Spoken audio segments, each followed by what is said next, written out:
Welcome back, everybody. So far on Angling Spiders, we've kept things relatively low tech and, to be honest, relatively inexpensive. That's served us well in terms of learning how to fish in these kayaks. Today, I am at our local Bass Pro Outdoor World, and I'm going to see if we can kick things up a notch. So let's go shopping.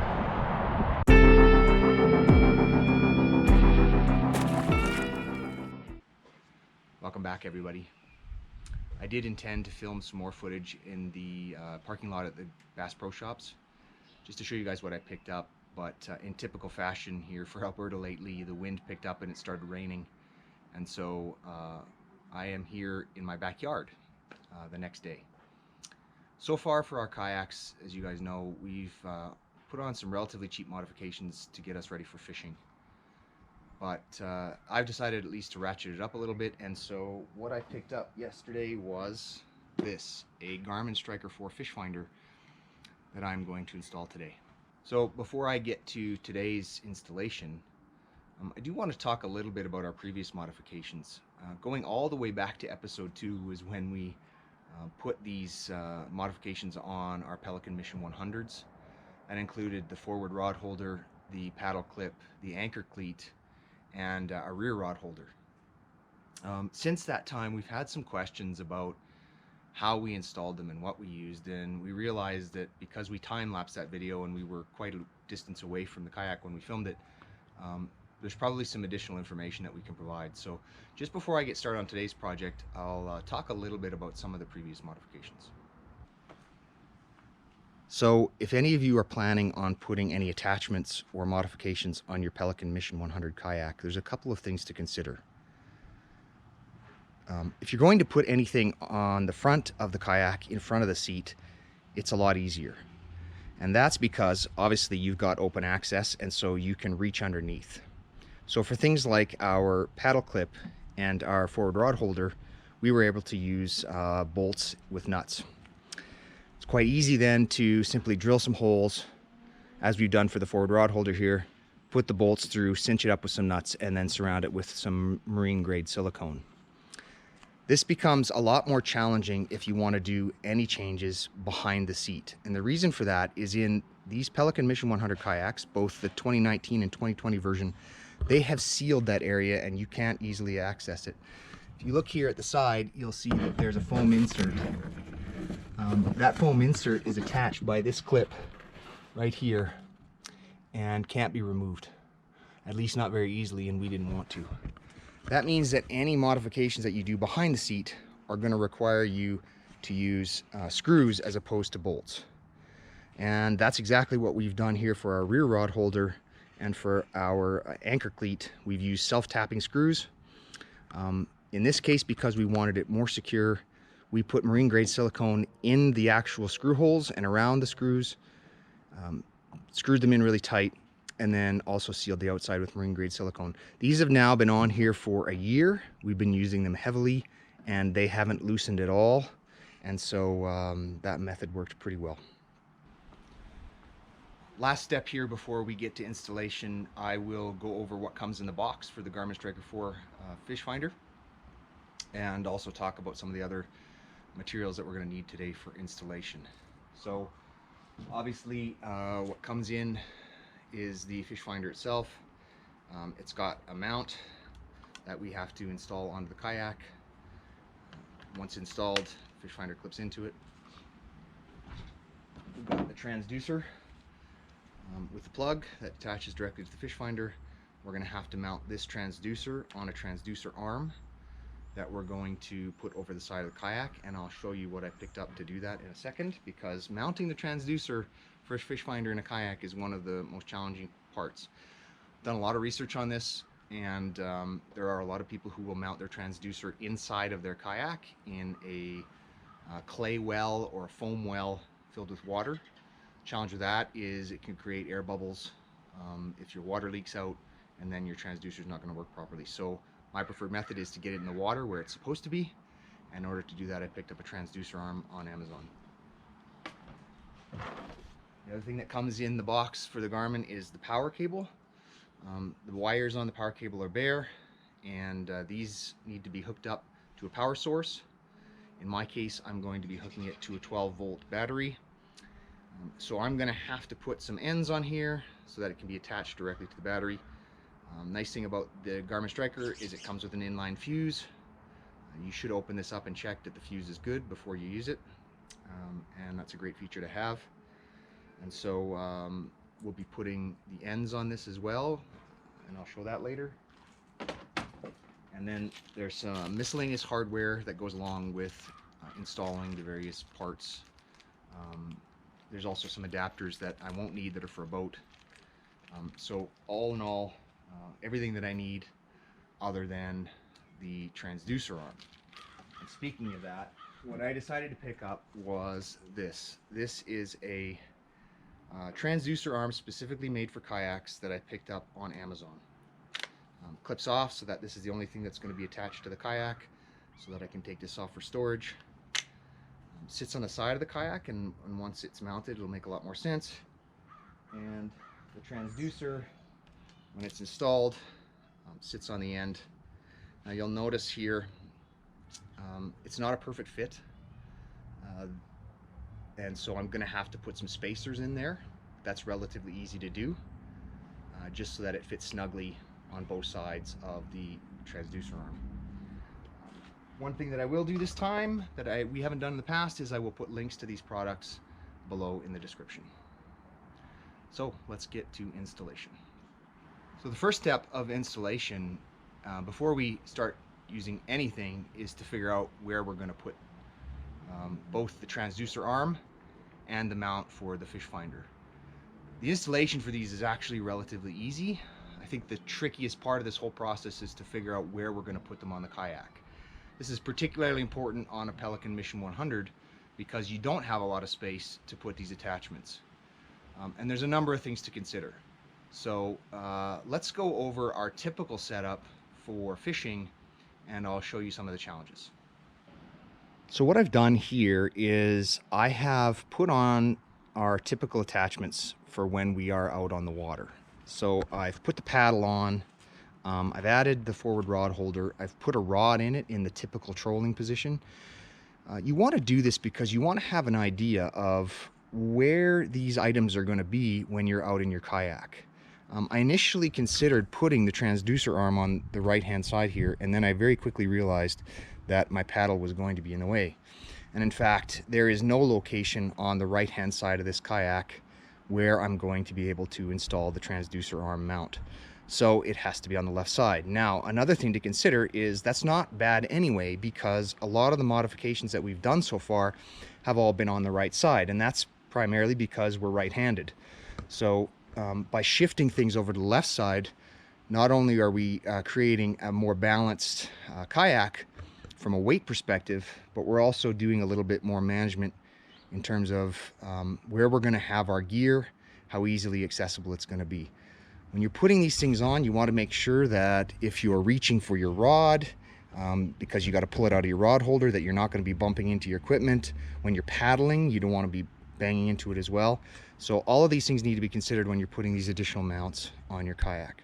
So since I've decided to put it on the left-hand side, I'm going to turn this kayak around and try to figure out where to put these mounts. So the first piece of gear that I want to figure out where to put is this transducer arm mount. I chose this Scotty transducer arm for a number of reasons. The first one being it's got some versatility. You can mount it straight up and it can attach on the top. You can also release it and put it on the side to mount it that way if you need some extended reach on the side of your kayak.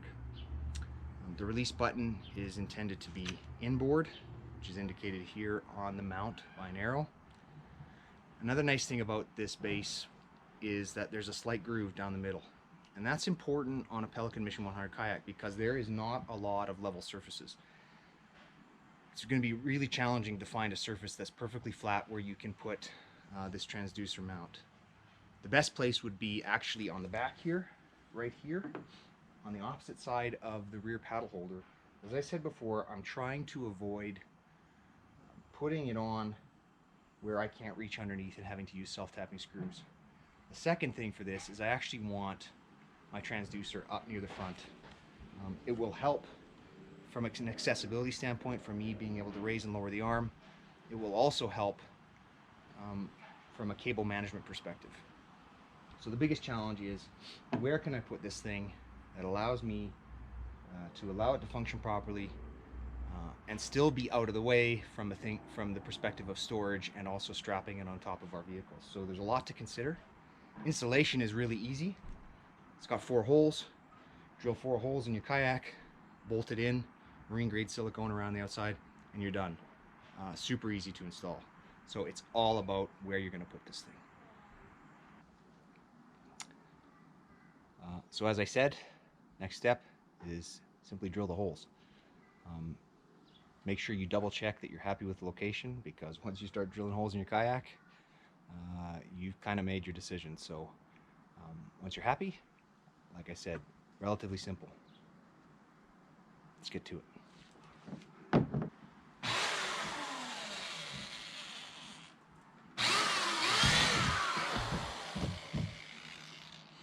Two down, 2 to go. Okay, there it is. Installed with 4 bolts.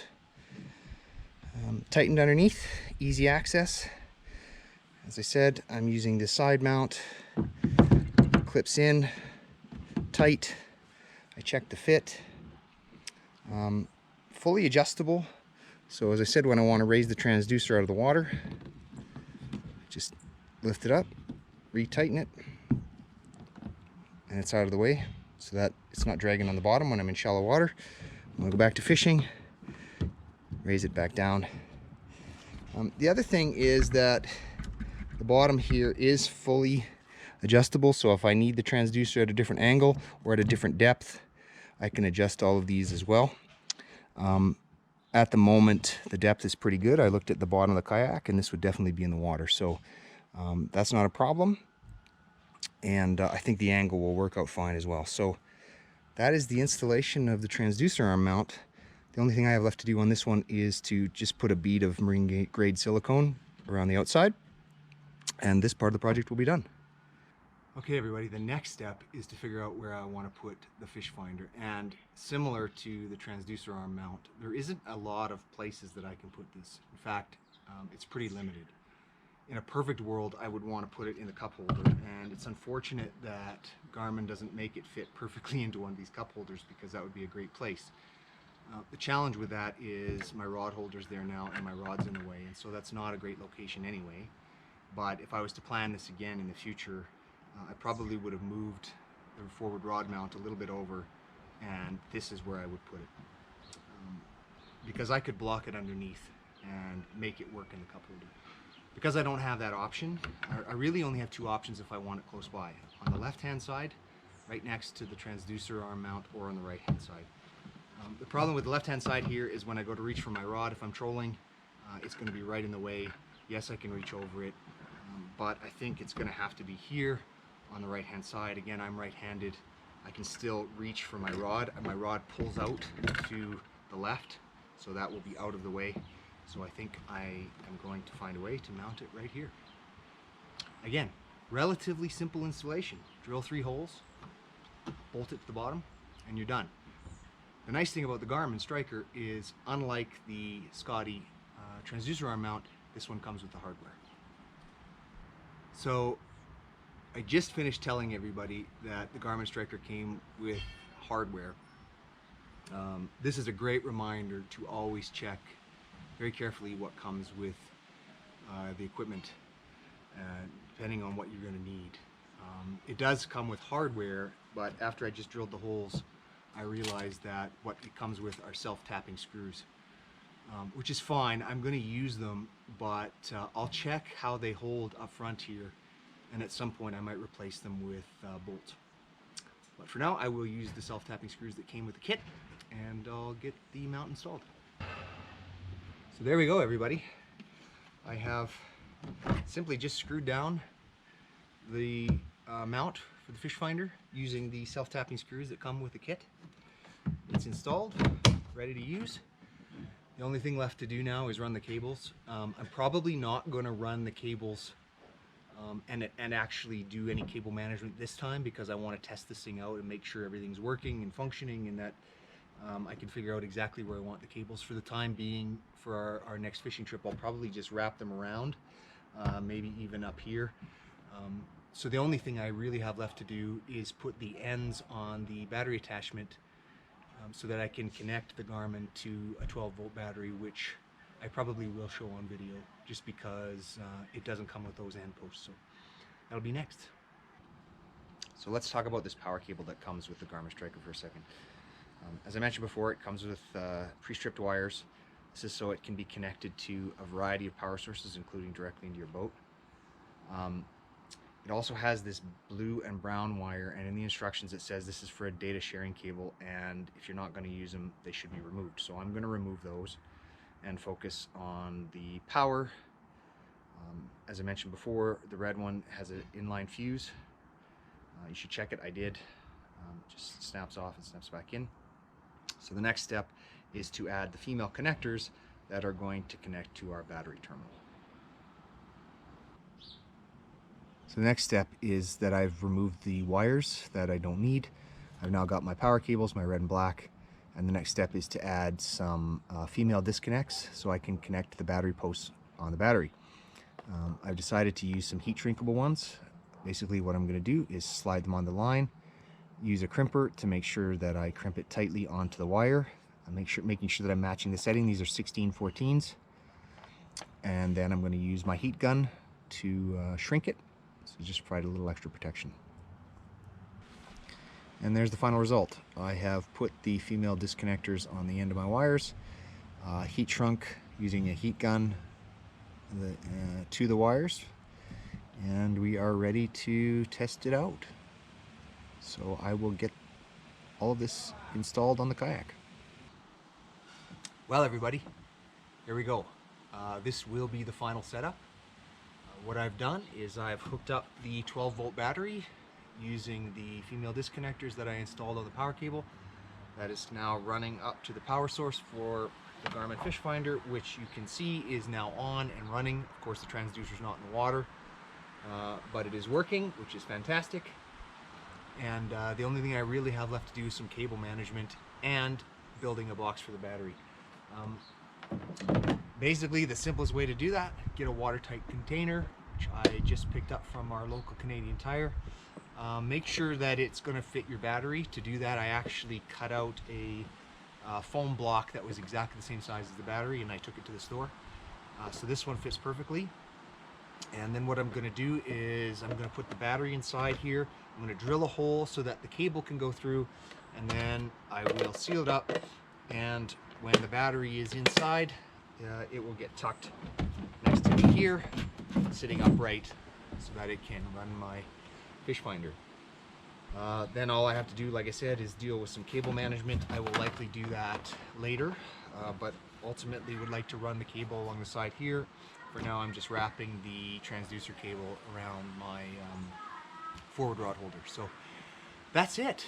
I have successfully installed a fish finder on a Pelican Mission 100 kayak. I hope some of you will find that useful if you intend to do the same thing. So if you did find that useful, or you just liked the video, you guys know what to do. Tell all your friends. And of course, smash that like button, hit subscribe, and until next time, good fishing.